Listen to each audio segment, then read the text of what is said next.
Bonjour, je m'appelle Julie Finzel, je suis actuellement maître de conférence à l'Université du Mans, à la faculté de Lettres et Sciences Humaines au département LEA, et je travaille en littérature et civilisation espagnole contemporaine. J'ai soutenu ma thèse, le titre d'abord, le personnage apocryphe dans l'œuvre de Max Aub. C'est une thèse qui a été soutenue, préparée et soutenue donc, sous la direction du professeur Paul Aubert de l'UMR Télème, ex-Marseille Université. Et c'est une thèse que j'ai soutenue le 20 novembre, j'allais dire 1975, le 20 novembre 2015, c'est parce que c'était le jour, c'était pas fait exprès, mais c'était le jour de l'anniversaire, du 40e anniversaire de la mort de Franco. Et ça faisait un petit clin d'œil quand même pour un auteur de l'exil républicain, même si à la base la date n'avait pas été choisie pour ça, quoi. Donc le 20 novembre 2015 et pas 1975. Eh ben, tu vois, moi, Ah, ça n'avait ex-Marseille. le symbole était moins fort, mais j'ai soutenu aussi mon HDR un 20 novembre. Donc, on fera partie C'est vrai? du petit club fermé des 20 novembre. Voilà. Alors, j'aimerais bien qu'on parle un petit peu de ton parcours pour qu'on fasse mieux connaissance avec toi. Est-ce que c'est toujours la formule que j'emploie, tu as le parcours banal de l'hispaniste banal, avec une licence, comme tu es jeune, j'imagine que toi, c'est le master 1, le master 2. Ou est-ce que tu as fait des choses originales en route ou, le cas échéant, un double cursus, un triple cursus? Pourquoi t'es-tu décidé pour l'espagnol plus qu'autre chose? Bref, raconte-nous un peu ce parcours en nous disant est-ce que tu as une vocation pour l'hispanisme et, le cas échéant, d'où elle te vient. Bah, c'est très banal, c'est licence, master 1, master 2. Ceci étant, l'hispanisme, c'est venu un peu... Enfin, si je remonte vraiment très loin, au collège, il fallait choisir une deuxième langue. J'ai beaucoup hésité entre l'espagnol et l'italien, qui étaient deux langues qui m'attiraient beaucoup pour des raisons différentes. Je suis partie vers l'espagnol pour des raisons très pragmatiques. Je me disais que ça ouvrait d'autres portes, pas seulement européennes. Euh, et puis des voyages scolaires euh, en Espagne. À la base, c'est venu comme ça, avec des enseignants aussi dans le secondaire. Et puis après le bac, j'étais pas complètement sûre. Je suis partie, j'ai fait 2 ans de prépa. J'ai bifurqué ensuite, je suis arrivée directement en licence, enfin licence 3 maintenant on dirait. Et j'ai fait une licence de lettres modernes et une licence LLCE espagnol parcours FLE. J'étais pas complètement sûre à l'époque, je savais que je voulais travailler dans l'enseignement. La recherche, ça me paraissait un peu obscur à ce moment-là, enfin assez abstrait, je voyais pas très bien. C'était plutôt l'enseignement qui m'attirait à l'origine. Et j'étais pas sûre, est-ce que je voulais être prof d'espagnol en France? Est-ce que je voulais être prof de FLE en France ou à l'étranger? Je me suis inscrite en master recherche, enfin master, c'était à l'université d'Aix-Marseille, Aire culturelle romane, parcours espagnol. Et l'année de ce master, donc j'étais inscrite à Aix-Marseille, mais en fait j'étais en Espagne, je suis partie un an comme assistante de français, tout en faisant mon mémoire de recherche euh, enfin, en parallèle.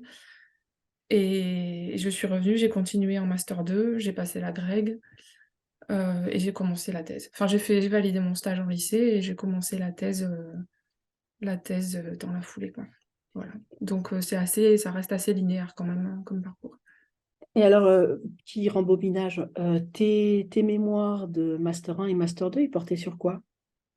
Alors le premier, celui de M1, alors c'était vraiment une ébauche, hein, parce c'était un mémoire, je suis passée au moment où la maîtrise venait de disparaître et où le master était instauré. Et ce qui était demandé en mémoire en M1, c'était assez léger. Le mémoire de M2 était un peu plus conséquent. Mais le mémoire de M1, j'avais travaillé avec celui qui allait être ensuite donc mon directeur de thèse, Monsieur Aubert, euh, la, la poésie de la guerre civile espagnole, enfin les poèmes écrits pendant la guerre civile espagnole, mais sur des personnes qui n'étaient pas, comment dire, j'allais dire des poètes professionnels, c'est-à-dire un peu la poésie des tranchées, quoi. Et sur la constitution de tout un imaginaire de la construction d'un mythe du soldat républicain et de l'utilisation de ces poèmes dans le camp républicain. Depuis le M1, en fait, je voulais travailler en littérature, mais avec quelque chose qui soit en rapport avec la guerre civile, un sujet qui soit un peu à cheval entre littérature et civilisation. Et en M2, c'est en discutant avec mon directeur de recherche, je lui ai dit, j'aimerais travailler quelque chose sur plus en rapport avec la narrative, enfin, plus sur des romans notamment. Et il m'a demandé si je connaissais Max Aub, si j'en avais entendu parler. J'avais jamais entendu son nom-là de ma vie. En plus, Aub, pour moi, ça sonnait... Enfin bref, je me suis dit non, pas du tout. Et il m'a dit, regardez, on en reparle. Et j'habitais à Marseille à l'époque. Je suis allée à la bibliothèque municipale de Marseille qui était très pauvre et qui avait juste un exemplaire de Max Aub en français, qui était la véritable histoire de la mort de Francisco Franco, qui est une nouvelle que je recommande à tout le monde pour découvrir Max Aub. Et je l'ai lu dans le train en partant en vacances en Bretagne. Et j'ai adoré. Et j'ai travaillé en M2 sur un roman de Max Aub qui est Campo de los Almendros, qui est le dernier de la série des Campos, qui sont les romans sur la guerre civile. Euh, et après, j'étais lancée, quoi. J'avais mis le doigt dans Max Aub et j'ai continué en thèse. Voilà.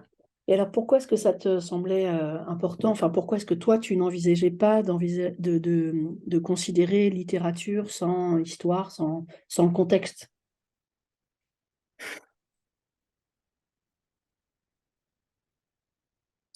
Peut-être que c'est venu de la formation que j'ai reçue en licence à Aix, des enseignants peut-être ou des UE que j'aimais particulièrement. Et euh, Est-ce que ça relève d'une espèce de principe théorique chez toi, c'est-à-dire de oui, dire la aussi. Ah oui, oui, littérature? oui. Alors Ouais. à l'époque, je le formalisais pas comme ça. Pour moi, c'était naturel, je me posais pas de questions et je me suis rendu compte après, vraiment en faisant la thèse notamment. Ma thèse, par exemple, elle est plutôt vraiment dans une perspective d'histoire de la littérature. Il n'y a pas vraiment, enfin, il n'y a pas dans ma thèse, par exemple, d'analyse de texte en tant qu'analyse de texte littéraire à proprement parler. Euh, c'est plutôt vraiment l'inscription dans l'histoire sociale, culturelle, politique de l'époque, les thématiques de la réception notamment, etc. Mais il y a pas tellement le fait de décortiquer l'objet textuel en tant que tel, on va dire. Donc oui, oui, mais pour le coup, ça s'était posé dès l'introduction, dès les premières lignes de ma thèse, le fait qu'il était impossible, et encore plus pour cet auteur-là, de dissocier l'époque, pardon, les œuvres de leur époque, de leur contexte de production et de réception, ou de non-réception d'ailleurs, dans le cas enfin, de réception plus confidentielle, en tout cas dans le cas de Max Aub. Et alors, du coup, je ne parle pas précisément de ta thèse, hein, c'est en général sur ta façon de travailler, ta méthodo. Évidemment, moi, les littéraires, ça m'intéresse toujours de savoir comment ils envisagent le texte. Quelle place tu fais à la forme alors? C'est- quand tu expliques comment le contexte est traduit en littérature, tel lieu, tel personnage, enfin, etc., les modalités de la narration, qu'est-ce que tu en fais? Il y a une description, il y a un dialogue, le traitement du temps, le traitement de l'espace. Le début, la fin, qu'est-ce que ça donne, c'est toi? Je vois par exemple, je sais pas, alors forcément là je reviens sur Max Aub parce que c'est l'œuvre que je connais le mieux, mais au niveau des romans qui sont assez fragmentés dans la narration, qui sont construits parfois comme moi j'aime bien le parallèle avec le cinéma, mais qui sont construits un peu parfois comme une accumulation de différents plans et on passe d'un plan à un autre ou d'une séquence à une autre sans forcément de lien. On va avoir des ellipses énormes aussi parfois. Je vois ça, c'est-à-dire que, alors je le dis peut-être de façon un peu rapide, c'est pas que ça reste quand même une thèse, c'est une histoire qui s'inscrit dans l'histoire de la littérature, etc. Mais j'ai bien conscience que les textes que j'ai étudiés, ça reste des textes, des matériaux qui sont littéraires. Mais par exemple, euh, euh, alors j'anticipe peut-être sur ce qu'on dira après, mais l'utilisation de l'apocryphe qui était au cœur du personnage apocryphe qui était au cœur de mon objet d'étude, euh, j'ai essayé d'élaborer, de voir comment cette utilisation de l'apocryphe n'était pas nouvelle en soi, comment elle s'inscrivait, disons, dans un renouveau du personnage apocryphe qu'on constatait dans les années 20, grosso modo, au début du XXe siècle en Espagne, mais pas que, enfin, en Europe.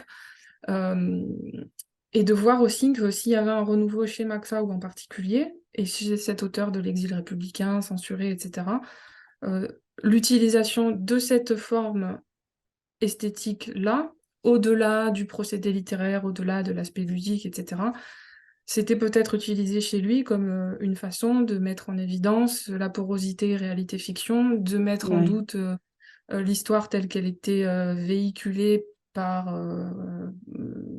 ceux qui avaient gagné la guerre civile, par exemple, une façon de reconsidérer ou de questionner ce qu'on nous présentait comme étant authentique, s'étant réellement produit, là où lui défendait plutôt une vision, disons, fragmentaire de la réalité, en fait, qui peut dépendre aussi de la perception de chacun, et que cette perception-là, il pouvait être due peut-être au contexte de production et de réception des œuvres, ça se voyait clairement, notamment dans les romans, quoi, dans cette vision fragmentaire, dans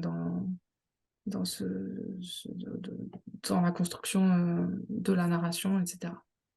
Voilà, effectivement, tu nous as dit ce que tu cherchais, mais j'aimerais bien que tu nous expliques comment, depuis le mémoire de M2, tu en viens à formuler ce sujet de thèse, tu vois? C'est-à-dire comment depuis ce travail que tu faisais, bon, un mémoire de M2, c'est quand même un brouillon, on est vraiment un chercheur, un apprenti chercheur très débutant.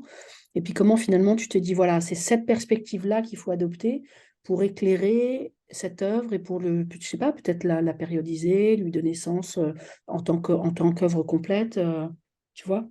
Alors, quand on a commencé à discuter avec mon directeur de recherche du mémoire de M2, du sujet de mémoire, euh, on est assez vite arrivé à l'idée de l'image du labyrinthe, à l'utilisation de l'image du labyrinthe chez Max Aub, qu'il revendique lui-même puisqu'il appelle l'ensemble de ses œuvres, les romans de la série des Campos, mais pas seulement, il les regroupe sous le nom de El laberinto mágico. Et on a parlé de cette utilisation de l'image du labyrinthe, et j'ai travaillé sur l'image du labyrinthe dans le roman Campo de los Almendros, et au début, moi, je voyais le labyrinthe comme comment dire, bon, c'est là aussi, c'est un peu, c'est assez habituel comme métaphore, mais l'homme qui a du mal à s'orienter, ou le labyrinthe qui matérialise les temps troublés de l'histoire de l'Espagne à cette époque-là, etc. Et en fait, en creusant et en travaillant sur le roman, je me suis rendu compte aussi que le labyrinthe, ça pouvait être peut-être la métaphore pouvait être utilisée aussi au niveau de la construction du récit et au niveau de la position non seulement du narrateur, mais aussi du lecteur. La confusion du lecteur par rapport à ce qui est présenté comme authentique et qui ne l'est pas. Le roman Campo de los Almendros se termine par exemple avec la lettre d'une lectrice, enfin une lettre qui est présentée comme étant authentique, et qui aurait reçu cette lectrice, donc présentée comme authentique, écrirait à l'auteur après la publication de son roman, et lui écrit en lui disant non, vous avez écrit ça, mais ça s'est pas passé comme ça, etc. C'est-à-dire qu'en gros, la lectrice cette lettre inventée de toutes pièces, évidemment, par Aub, matérialise un peu les doutes auxquels le lecteur, pardon, peut être soumis en lisant le récit, etc. Mais c'était aussi l'image du labyrinthe. Le, le, le, le- le narrateur la revendique lui-même, en fait. Et dans le roman Campo de los Almendros, on a ce que Aub appelle les pages bleues, las páginas azules, parce qu'à l'origine, elles auraient dû être imprimées de cette couleur-là pour les dissocier du reste du récit. Et elles interrompent complètement le récit. C'est un peu oui, une réflexion métalittéraire, en fait. Là, pour le coup, c'est plus l'auteur qui s'exprime dans ces pages bleues et qui s'adresse directement au lecteur en lui disant que lui aussi, il est un peu perdu, que lui aussi, il est perdu dans ce labyrinthe, qu'il ne sait pas comment terminer son récit, parce que le mot fin, ça n'existe pas. Enfin, c'est un artifice. Bah, dans la vraie vie, il n'y a pas. Enfin, voilà, c'est toute histoire et le début, hein, le commencement de quelque chose, etc. Et, et c'est parti de ces interrogations-là de l'auteur lui-même dans ces pages bleues qui se demandait, mais qu'est-ce qui est vrai, qu'est-ce qui ne l'est pas, qui a Mm. avoué une certaine forme de... C'était un peu comment escribir, comment se hace una novela, un peu, enfin... Et donc c'est parti de là. Et puis évidemment des discussions avec mon directeur de thèse. Je crois qu'il était ravi que j'ai aimé Max Aub parce que c'est clairement... il m'en a beaucoup discuté, il m'a suggéré aussi plusieurs sujets et celui-là, il ouvrait des portes énormes, enfin toute une multitude de portes, quoi. Alors, rétrospectivement, par exemple, ces portes, est-ce que tu as l'impression d'en avoir vu l'ampleur, la quantité, l'ampleur et la portée tout de suite, Hum, ou maintenant, là, avec un peu de recul, tu te dis, non, mais c'était encore plus intéressant que ce que je pensais, ou alors il y avait des portes que je trouvais intéressantes, mais en fait, celles qui étaient porteuses, elles étaient juste à côté. Enfin, tu vois, c'est Il intéressant y là ce que tu a, dis. il y a des choses que j'avais, peut-être il y a des choses que j'avais perçues à l'époque et dans lesquelles je me suis pas engouffrée, mais qui restent quand même des pistes dans un coin de ma tête. Par exemple, dans certains passages de ma thèse, notamment par l'étude de la nouvelle La verdadera historia de la muerte de Francisco Franco, dont je parlais tout à l'heure, euh, il y a un petit peu en filigrane chez cet auteur-là, dans certains textes, à mon sens, une réflexion sur comment on écrit l'histoire, par exemple. Mm. Et une notion que j'aime beaucoup, que j'ai empruntée à Antonio Tabucchi, qui utilise cette expression-là pour parler des hétéronymes de Pessoa, et il parle de la nostalgie du possible, c'est-à-dire de la nostalgie non pas de ce qu'on a eu, mais une nostalgie de ce qu'on aurait pu avoir. Il m'a semblé que dans certains textes de Max Aub, l'utilisation de l'apocryphe, ce jeu sur la porosité entre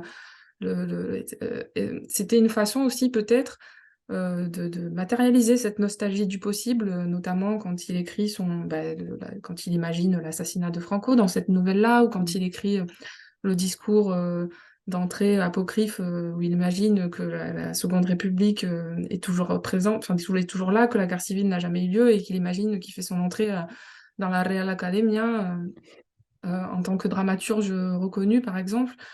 Donc ça m'a ouvert des portes que je me dis, il y aurait peut-être des passerelles à créer, peut-être même avec les historiens, et il y a de plus en plus d'historiens qui travaillent sur l'Uchronie, par exemple, Mm. et de ce que ça peut dire sur le regard qu'on porte sur la construction de l'histoire, de comment on écrit l'histoire, quel regard on porte sur l'événement et comment on écrit l'événement.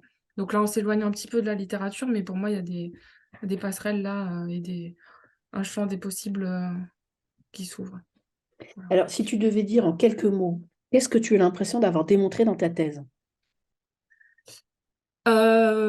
Alors, ma thèse en serait 20 secondes. Qu'est-ce que j'ai l'impression d'avoir démontré? J'ai essayé de montrer que, en gros, chez Max Aub, l'utilisation de l'apocryphe allait bien, bien au-delà d'un simple recours, d'un simple procédé esthétique. Et que on revient à ce qu'on disait tout à l'heure, en fait, Ouais. sur le fait qu'une œuvre soit inscrite dans un temps, un espace déterminé, etc. Et que certes, l'utilisation de l'apocryphe, c'est pas nouveau. Moi, tout à l'heure, j'ai parlé d'un regain d'intérêt, je pensais à Pessoa, Pirandello, Paul Valéry, etc. au début du XXe, mais ça date déjà enfin, bien avant l'utilisation de l'apocryphe, etc. Mais c'était l'idée de montrer que ça allait bien au-delà de ce recours d'une dimension esthétique, mais que ça avait une profondeur éthique et même historique, que ce soit par exemple pour matérialiser les voies que l'histoire n'a pas prises, mais qu'elle aurait peut-être pu prendre, que ce soit l'histoire personnelle de l'auteur, dans le cas du discours d'entrée à la Real Academia, ou dans le cas de l'histoire avec un grand H pour l'assassinat de Franco, par exemple. Que ce soit aussi sur l'interrogation sur ce qui fonde notre identité finalement, c'est-à-dire euh, on retombe peut-être ici, je crois, sur la métaphore du labyrinthe, c'est-à-dire des Mm. choix qui se présentent à nous. À un moment donné, je suis à un carrefour, je choisis telle possibilité-là, qui en ouvre d'autres, etc. Mais l'apocryphe comme exploration des différentes voies que l'homme ou l'histoire n'a pas prise, pardon, mais aurait pu prendre.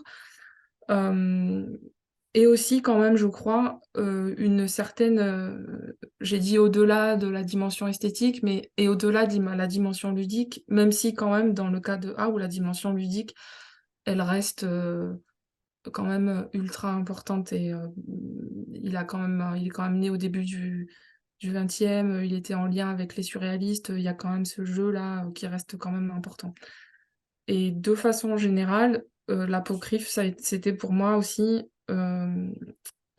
chez Aub, à mon sens, une façon peut-être, non pas de, de réparer, enfin, comment dire, c'est pas un historien, ça reste un Oui. romancier, un dramaturge, etc. Mais d'offrir ce que j'avais appelé une espèce de réparation morale par rapport à l'histoire des vaincus qui était passée sous silence. Et de remettre en cause peut-être dans une époque où euh, la vision de la guerre civile, en tout cas dans les premières années de la dictature, et celle qui s'imposait, c'était celle qui était verrouillée par la propagande franquiste, de remettre en cause ce qui était présenté comme étant la vérité et de remettre en cause peut-être euh, ce qui était présenté comme authentique. Après, il y a aussi toute une réflexion ironique sur l'existence, si on pense au manuscrit Corbeau, par exemple, de Maxa, ou son utilisation de l'apocryphe. Enfin, donc c'est vraiment cette idée de, au-delà de la dimension ludique et de la dimension esthétique, montrer Oui. que dans ce contexte particulier, ça acquiert aussi une profondeur, je crois, éthique et peut-être historique. Voilà. Et presque théorique, hein, d'après ce que tu as Oui, l'air de dire. peut-être. Alors après, ça, bon, c'est mon interprétation, évidemment. Est-ce que, toujours Et puis pareil, c'est est-ce que... implicite, bien sûr, bien Oui. sûr. Et alors, si tu devais retenir un texte, moi aussi j'aime beaucoup, beaucoup Max Aub, donc si tu devais retenir un texte, tu vois, je dis exprès texte pour pas t'influer sur le genre, ce serait lequel? Celui que tu Oui. relis avec Ah bah c'est plaisir? sans hésitation, c'est La verdadera historia, c'est mon premier amour, quoi. La verdadera D'accord. historia de la muerte de Francisco Franco. Je trouve que c'est une merveille, cette nouvelle. C'est un condensé de... Alors après, effectivement, c'est le premier texte que j'ai lu de cet auteur-là. C'est celui qui m'a fait entrer dans son œuvre. Mais c'est une nouvelle qui se lit très bien et je trouve que c'est un condensé de plusieurs thématiques qui est très drôle aussi par ailleurs. Je trouve que c'est une nouvelle où on a de l'humour, on a cette réflexion peut-être sur comment on écrit l'histoire, ce mélange de réalité-fiction. Enfin, après, j'aime aussi bien sûr la série des Campos, et notamment le dernier, le roman qui clôt la série romanesque qui est Campo de los Almendros. Mais vraiment, si je devais en retenir, bon, les trois, le troisième avec le discours sur la, la- le discours d'entrée à la Real Academia. Mais vraiment, la véritable histoire de la mort de Francisco Franco, enfin, la vraie historia de muerte de Francisco Franco, ce serait mon préféré, sans Et hésitation. alors, quand tu as des petits moments d'ennui ou de désespoir, que tu te dis qu'il n'y a plus rien, rien qui t'amuse, quand tu ouvres ta bibliothèque, il n'y a plus rien, tu te refais pas un petit texte des Il me fait un Crimines? petit crime exemplaire. Oui. Oui, voilà. Oui, Ah, bah oui. toi aussi, ça Oui, fait oui, oui. partie de tes... Ah là là. Oui, oui, oui. Ça m'arrive assez souvent quand je prends les transports en commun ou ce genre de T'en as un choses. fétiche? T'en as un fétiche? Moi, j'adore le peluquero. Je le trouve vraiment trop, trop Je drôle. me rappelle plus le pelucare. Ah, c'est le Est-ce que... peluquero, c'est celui Ouais, il y en a. qui rase les gens et puis il supporte pas les boutons. Et il y a un de ses clients qui a un bouton pas Ah, possible qui coupe et ça saigne. Et vraiment, c'était trop affreux. Donc, il fallait absolument donc il est l'égorger. obligé d'en finir. Oui. Oui, c'est ça. C'est vrai que les crimes exemplaires, j'y pense assez souvent quand j'ai des petites situations Ouais. du quotidien comme ça. Je réécris, je réécris, j'ajoute un crime exemplaire à la collection, oui. Mm. De Ouais, façon bon, fictive, bien sûr. évidemment, évidemment. Alors, est-ce que, en dehors de, tu as parlé de l'influence de ton directeur, qui rien moins, enfin, t'a fait découvrir rien moins que l'auteur de ta thèse, et t'as manifestement bien accompagné pour t'aider à comprendre ton auteur. Est-ce qu'il y a d'autres gens qui, dans ce parcours, ont été importants et que tu aimerais évoquer aujourd'hui? Au niveau académique, tu parles ou Ça pas peut être au niveau spécialement? académique ou personnel. Parfois, il y a des rencontres comme ça personnelles qui sont déterminantes et pourtant, elles n'ont pas écrit ta thèse à ta Alors, place. j'espère que je ne vexerai personne, mais je, je ne crois pas au-delà de mon directeur, bien sûr. Je dirais que c'est plutôt une somme de petites rencontres, j'ai l'impression qu'ils sont arrivés au bon moment. Par exemple, tout à l'heure, j'ai parlé d'un texte enfin, c'est la retranscription d'une conférence que Tawuki avait donnée sur Pessoa, sur les hétéronymes, et où il utilise cette notion de la nostalgie du possible. Ça, c'est en discutant avec, par exemple, enfin, quand je dis c'est des rencontres comme ça, Mm. c'est cette notion-là, je la connaissais pas du tout. C'est en discutant de façon totalement informelle avec un ami d'amis qui me dit: «Ah, qu'est-ce que tu fais?» Bah, je suis en thèse, etc. Et en discutant comme ça, il me dit: «Ah, mais c'est génial, tu devrais regarder ce texte-là.» Donc, j'ai eu l'impression qu'à chaque fois, il n'y a pas eu de deuxième, de directeur ou directrice de thèse de l'ombre, mais j'ai eu, que ce soit de façon complètement informelle comme ça, ou des collègues aussi, soit qui étaient déjà en poste, soit qui étaient en thèse eux aussi, avec qui j'avais pu échanger au niveau des doutes, au niveau des conseils de lecture. Ça a été par petites touches, on va dire. Et puis bien sûr, après, il y a eu tous les gens qui n'étaient pas qui n'étaient pas des enseignants ou des enseignants-chercheurs, mais mes proches, bien sûr, mais des gens qui m'ont accompagnée. Par exemple, je pense au personnel de la Fondation Maxa ou à Segorbe, dans la province de Castellón, qui m'ont toujours accueillie avec énormément de gentillesse, qui m'ont donné accès à tous les documents dont j'avais besoin. Certains collègues que j'ai rencontrés dans des colloques aussi. Enfin, non, il n'y a pas eu c'est plutôt une myriade, une accumulation d'aide et de soutien et de conseils tout au long des années de la thèse. euh, qui, qui m'a aidé à aller au bout, quoi, on va dire ça. Bon, et alors, j'imagine que comme tout doctorant, malheureusement pour toi, malheureusement pour nous, tu as rencontré des difficultés. Et alors, les difficultés que tu as rencontrées, est-ce qu'elles sont liées aux spécificités de ton sujet ou est-ce qu'elles sont est-ce qu'elles sont d'ordre général, par exemple, parce que tu fais partie de ces doctorants qui ont eu un mal de chien à écrire leur thèse, se tirer une phrase par jour ou au contraire écrire des tonnes et puis après il faut couper. Bref, quels ont été les problèmes et comment tu les as réglés? J'ai eu plutôt... Non, les difficultés que j'ai eues, je dirais, c'est peut-être d'ordre... Enfin, j'en vois deux principales. La première, peut-être, ce serait une certaine forme d'isolement, dans le sens où... Alors, tout à l'heure, je disais, j'ai été accompagnée, que ce soit par mes proches, par des collègues ou anciens collègues, mon directeur de thèse, évidemment, mais j'ai parlé d'une espèce d'accumulation de contacts, de conseils, etc. Mais quand je dis l'isolement, je fais au niveau très concret, enfin matériel, par exemple, j'ai fait ma thèse et j'ai soutenu ma thèse à Aix-Marseille Université, qui était la ville où j'avais fait, enfin la fac où j'avais fait mes études, où j'ai continué en thèse, etc. Et j'ai commencé la thèse en étant contractuelle sur un support Prague. Donc c'était assez sportif parce que j'avais 384 heures tout en étant en première année de thèse. Ensuite, j'ai travaillé en tant qu'ATER à Aix-Marseille. Et ensuite, je suis arrivée à l'université de Tours en tant qu'ATER et ensuite en tant que Prague.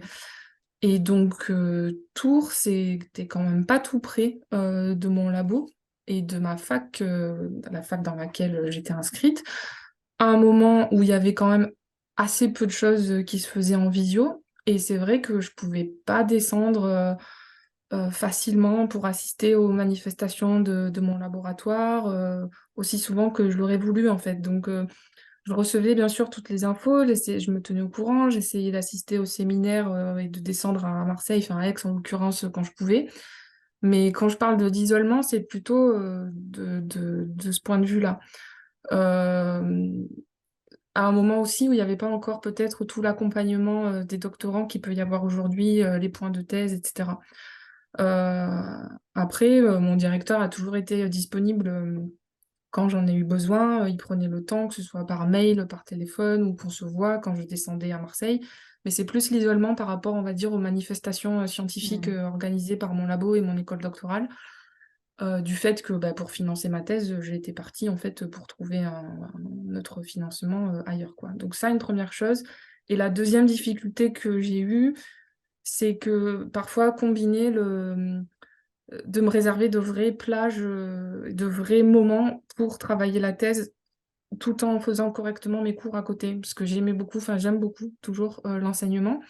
J'ai changé pas mal de cours d'une année sur l'autre, j'avais pas toujours les mêmes cours, j'ai changé de fac aussi. Donc ça me demandait quand même un gros travail de préparation, plus les copies, surtout quand les années où j'étais Prague.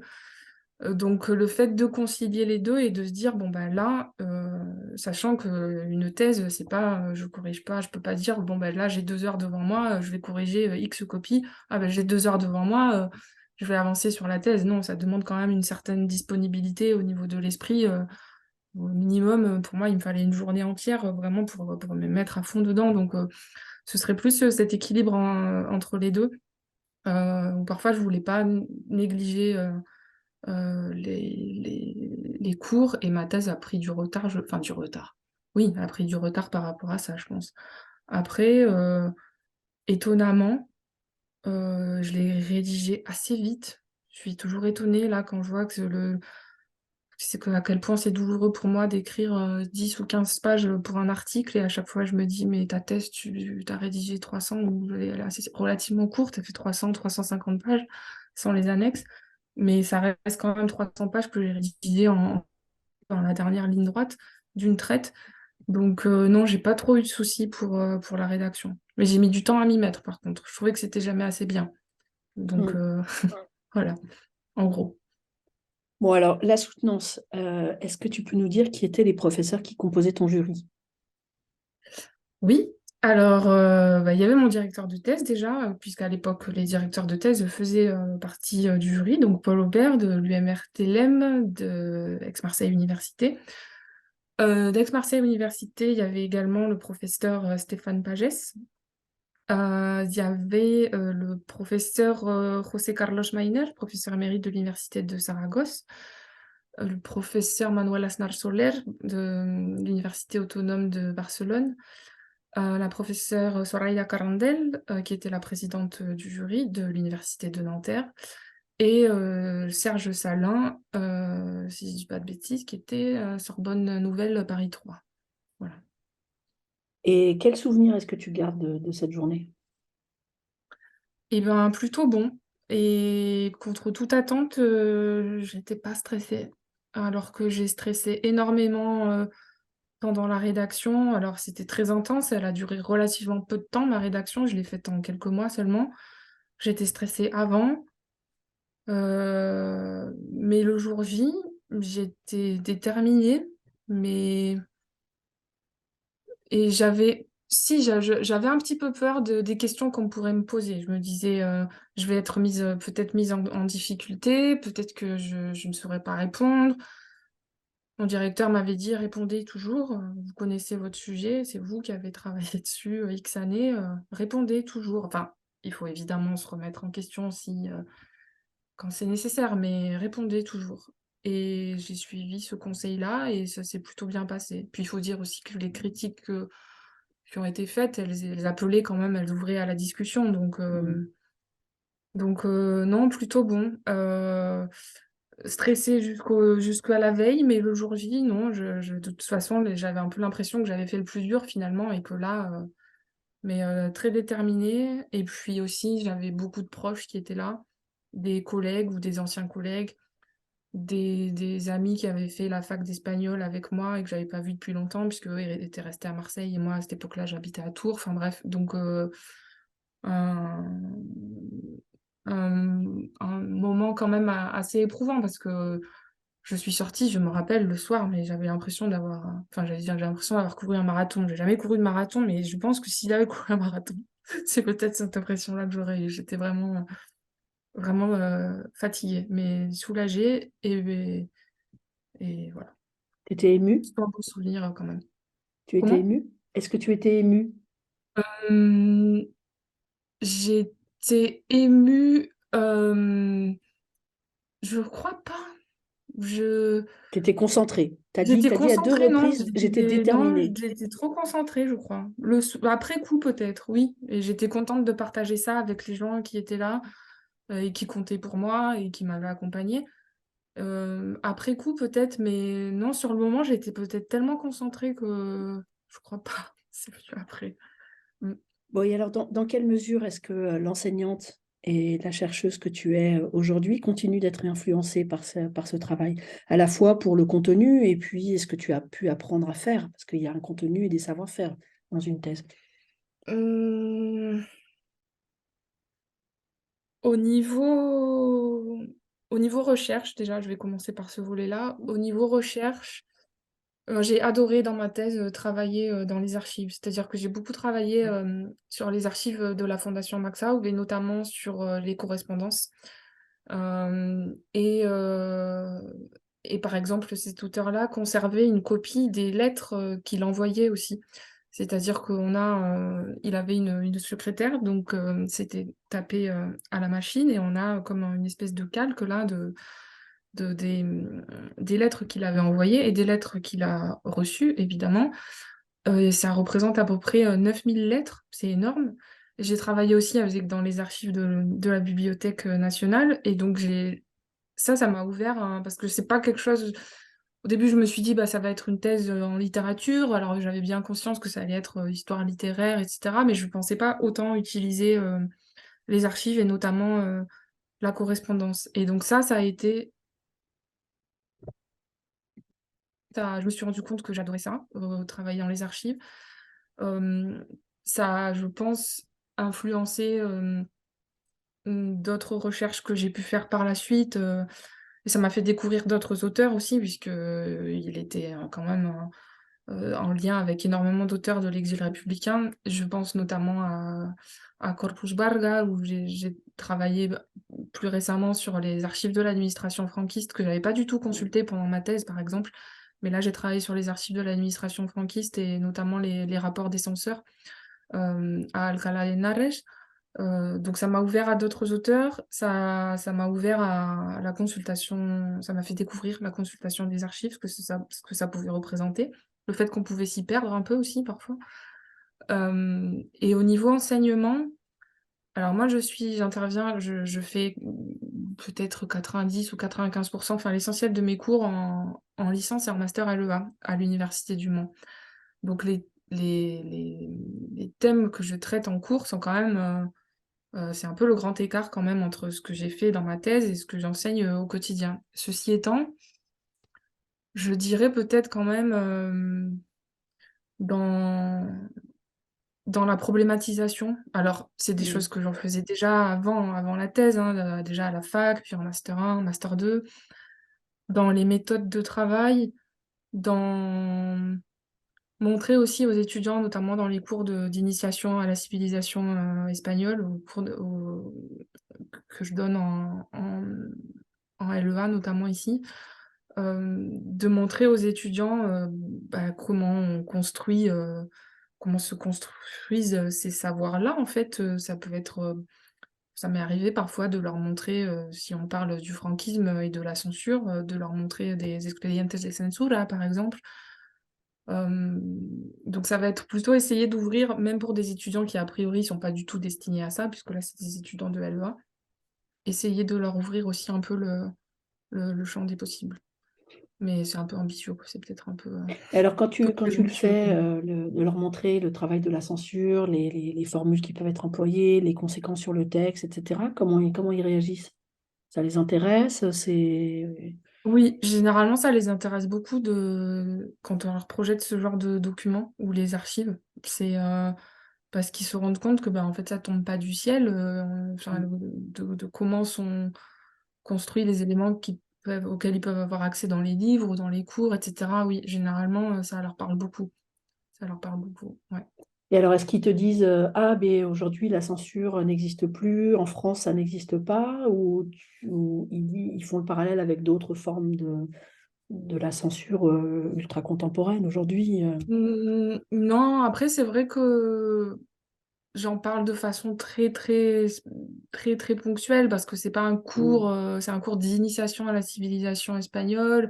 bien sûr. euh, Où, en plus, c'est du LEA, donc on parle plutôt sur là où les mémoires de la guerre civile et du franquisme dans les sociétés actuelles. Donc dans ce cadre-là, je suis amenée à faire un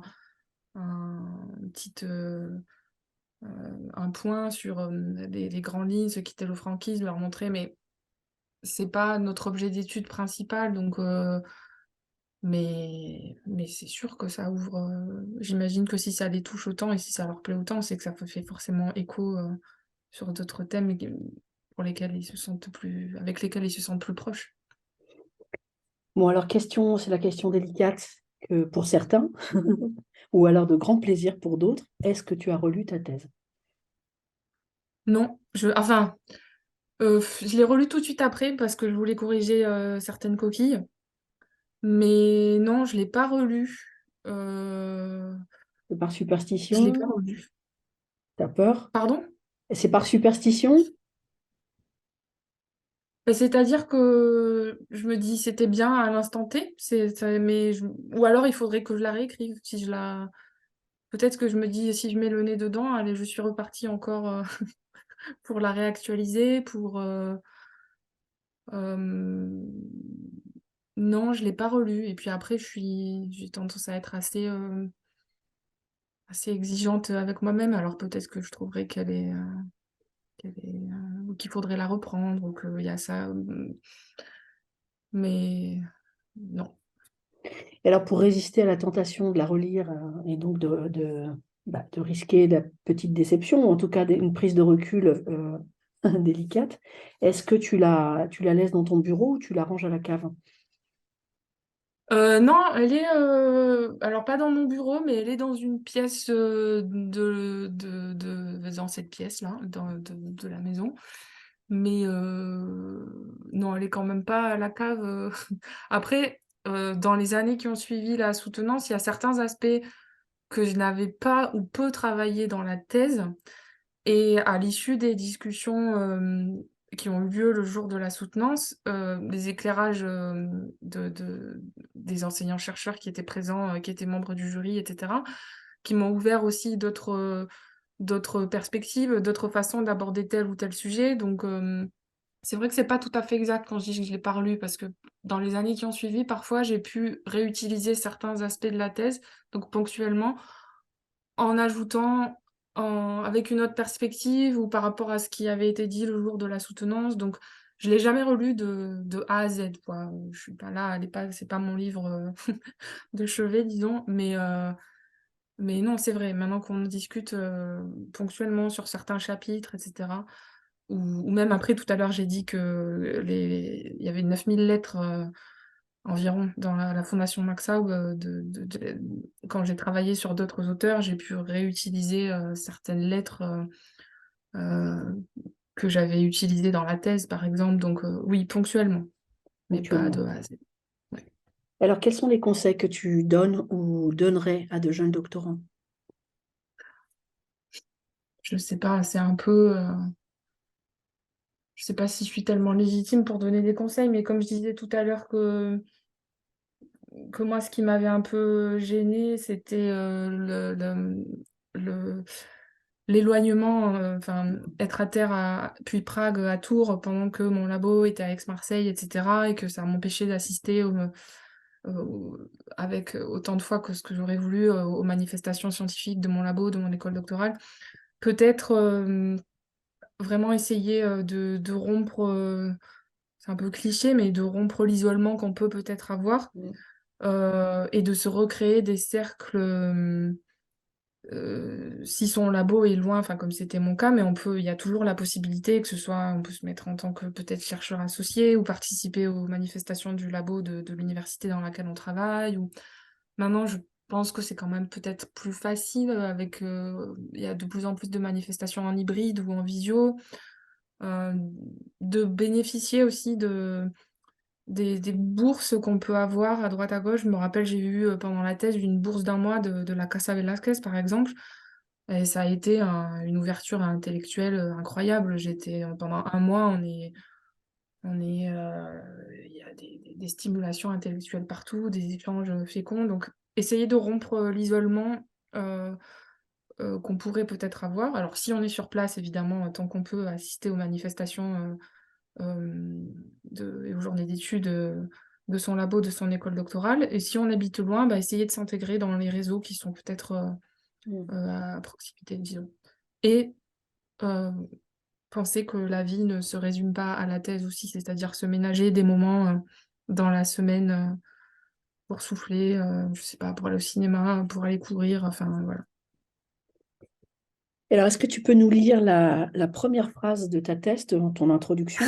Si tu penses que tu as Alors, besoin de la deuxième ou de la troisième, vas-y. Et je ris parce que elle est, pour le coup, elle est droit au but, hein. Elle est très pragmatique.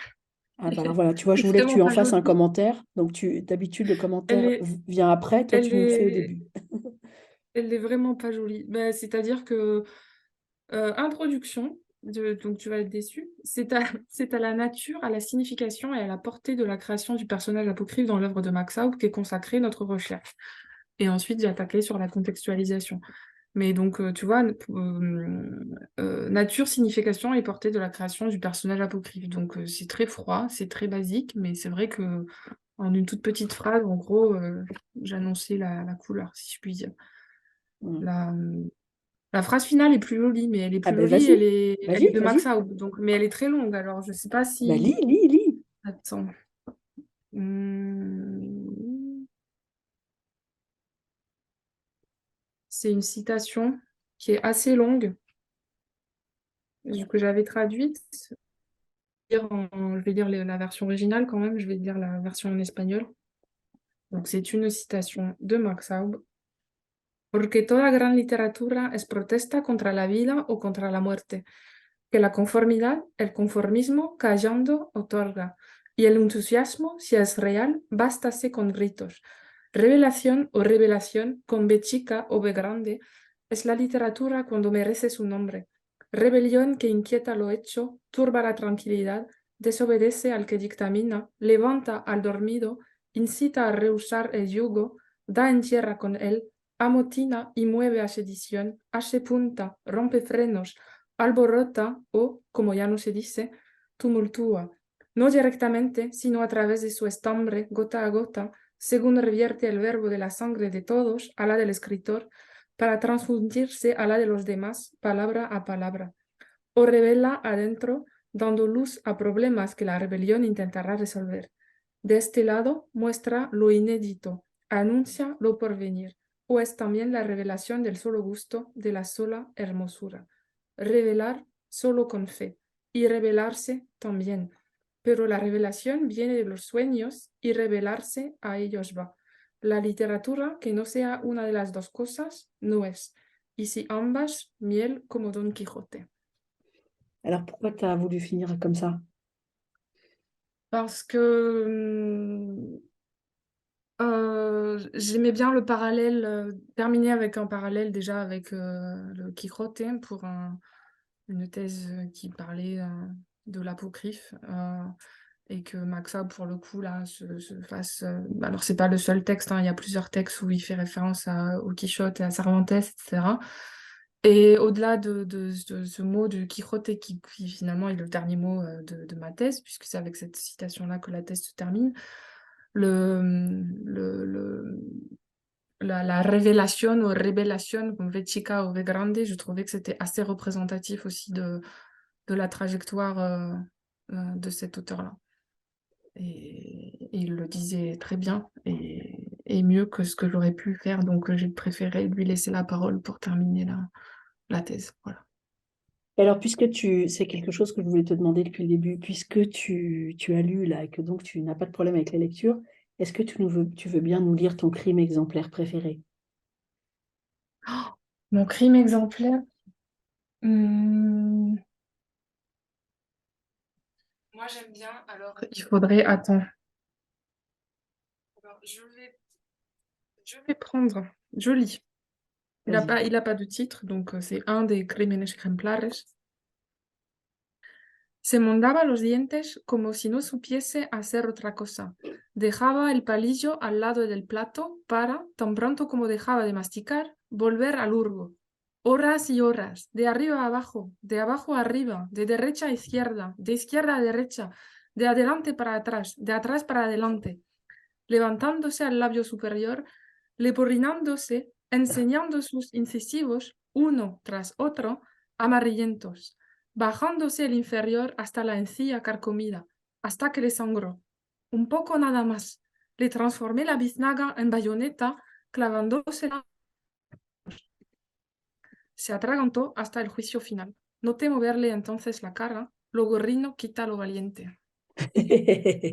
C'est vraiment très, très, très, très bien. Eh ben, écoute, je te remercie beaucoup pour cet Voilà, je fais entretien. pub, enfin, cette édition ou une autre, mais Ouais, j'ai non, commencé par là. c'est impossible de ne pas avoir lu cette chose-là. Un petit C'est bijou des petits c'est ce d'humour que noir. j'allais te dire, des petits bijoux.